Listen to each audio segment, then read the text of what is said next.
Hinin ninyo panahon para makasabot mo. Sa power industry, tulo ka main sektor, generation, kanang tighimog kurente. Ang nuray ko, dili na mo'y maghimo sa kurente. Igora sila magpalit sa kurente nga hinimo sa planta. Monay generation sektor. Dili makaabot ang kurente, gikan dito sa planta nga ilang ipalitan, paingon din sa bindoy, kung dili na muagi sa transmission line, kanang dagko ka linya, ana sa bukid. Sa una, sa gobyerno na, karon ila na ni Henry. Sila na nag-operate. Ang tawag na National Grid Corporation of the Philippines, NGCP. Nagbayad po mo na, no? Kay ang Noricon, magrenta kada bulan para ang kurente nga gikontrata sa planta makaabot din Mao na ibayran ninyo transmission charge. Kinsa may na electric bill din Kinsa may na electric bill? Wala. Why na electric bill? Pag-iya mo sa Noricon, kung waganin mo idala nga resibo, sayang ang 1,000 kaya kung makakuha mo electric bill, taga na mo 1,000. Oh, yeah.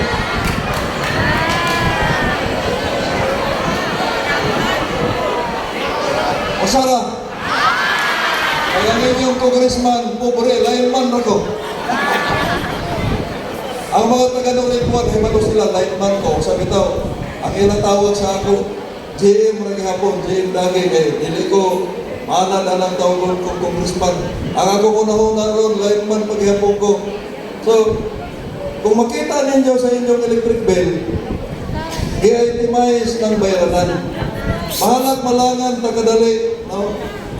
Inaot nga makasabot sa gobernador, kay para ma-explain po na kung unsa nang gibayaran sa probinsya. Kay si gobernador na ba'y magpirma ng chike nga ibayad sa kurente sa probinsya. So, kanang sa taas, generation charge, mo na'y pinakauna, mo na'y sa planta.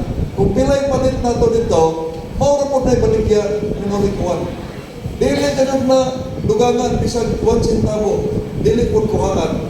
Ang tawag na sa atong balaod, pass-on charge. Pasara. Kung pilay piso dito, piso rapot ang ipasa ninyo. Then, patungan lamang ng value added tax na 12%. Pero kanang value added tax nga inyong gibayad, adto na i-remit sa BIR. Dili na mabilin sa Noricon. Ang sunod, transmission charge. Ang transmission charge, mao na'y bayad na to para makaagi ang atong kurente gikan sa planta paingon sa atong substation. Kaya naa naman ta mag-connect sa substation ang atong distribution. So, mao na ikaduha ka sektor, transmission sector. Ang ikatulo, mao ning distribution. Mao ning Noricon. Noricon is a distribution utility. Kung sumahon ninyo ning kining naa din sa inyong gibayaran, generation kolektora ang Noricon. Transmission, kolektora. Ang systems loss, kolektora. Kaya kanang systems loss, sa planta gihapon na ibayad. Mao na'y kurente nga nawala, sa pagdagan sa kurente, gikan sa planta, paingon din mukaon man ang kurente ng wire. Ibayaran gihapon ang nato sa planta. Mao nang nagbayad mong systems loss charge, apil na ibayad dito sa planta. Distribution charge, maunay sa Noricon ha. Kaya Noricon is a distribution utility. Kung ninyo tanawon, kung muabot og 14 pesos ang inyong kilowatt hour, wa ra mag 2 pesos ang mahibilin sa Noricon to. Kaping piso ra. So kung i-percentage na nimo, naara sa mga 17% maximum 14 to 17. Ang ipasabot na sa kada piso nga inyong ibayaran, 17 centavos ra ang mabilin sa Noricon. Muna ipaigo-igo, sweldo sa lineman, mga gasto sa operasyon, gasolina, tanan. Muna ipaigo-igo. Ano? dili pwede manukot ang norikuan kung way approval sa Energy Regulatory Commission.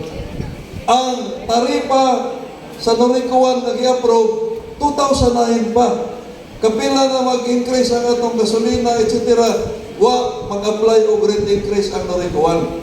Karang magsigig sa kasaka ang generasyon na sa planta. Kay pagira sa Ukraine, dili na makalapos din ang coal. Ibang sa Indonesia. Sa Indonesia ta magkuhaan og coal.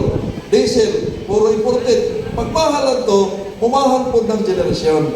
Mao po na isungton sa norikuan.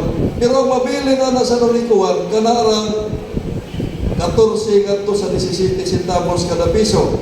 Ang generation remit sa planta, transmission remit sa NGCP, systems loss planta, ang VAT, BIR. Ang lojo, mga universal charge, i-remit sa PISAM, etc. etc. So, muarita sa brownout, walay distribution utility na gusto o brownout. Kaysa kada oras na mag-brownout, pila kalibo ang mawalang revenue sa norikuan. Kung magsige sila brownout, maglisod na siya pag sweldo sa empleyado kay katong 17 centavos mag-agad ra sa kadaghanon sa mga baligya ng kurente. Magsige brownout, mugamay man ang mabaligya. Nakita bagod mong metro nga mag-video kung way kurente. Dili, kay kurente way nagpa-video na. So, wa ka joy labi na ng GM, mga board, di na sila gusto brownout. Kay pati mo sila ng palong.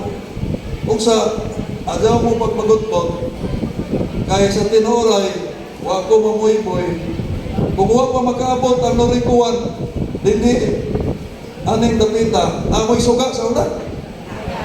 Ha? Amoy kurente sa una? Kinsa may mga taga-sityo nene? Taga-sityo? Oh. Kinsa may mga taga-barangay? Karang dito sa Lagyo nga barangay? Oh. Kami ni Congressman Sargar Barria ang magsige o pagayo o budget kada tuig para sa mga sityo nga kasugan. Kaya nga atong gobernador, mga mayor, mo'y na magsige paglabi sa mga congressman nga kasugan to nga masityo. Ang kwarta dili, kwarta ninyo, nagisukod sa norikuan. Kwarta budget sa gobyerno, General Appropriations Act kada tuig, mo na trabaho sa inyong representante nga makalabi, suportaran mo sa inyong mga congressman nga makabutang. Mo na bisag karang-kalagyaw nga sityo, isigihan o sumpay-sumpay ng linya. Tungod sa inyong mga congressman o ako nga nag-represent ninyo sa Kongreso.